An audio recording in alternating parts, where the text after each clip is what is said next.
Hello and welcome to another video. Over the past year or so, I've been asked by numerous people how to play certain tanks and I've always replied with the same answer.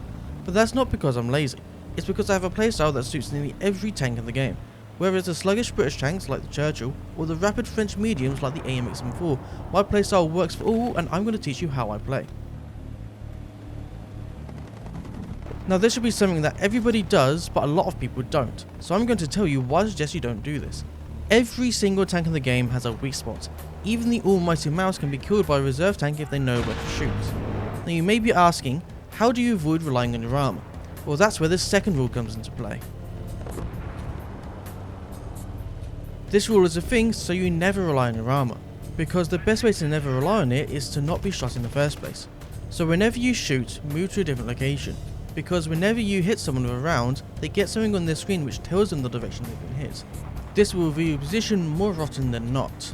However, sometimes you can't avoid being shot, but that's where the more secret warthunder fact comes into play with this rule, and it's that volumetric becomes really buggy when it comes to movement. The amount of times I've had rounds that should have pinned me but haven't because I was moving is insane. It's why shots that work in hit analysis sometimes don't work in game. There was also a bug that occurred earlier this year where if you moved backwards, APHE rounds would detonate inside your tank, completely avoiding your armour. There's also another reason why this rule is good, and it's that weak spots are a lot harder to hit if you're moving. Not much else to be said there, it's as it's written. This is probably your most useful tool in War Thunder, mainly because the sound of a tank can tell you what the tank is, as most tanks have a distinct sound.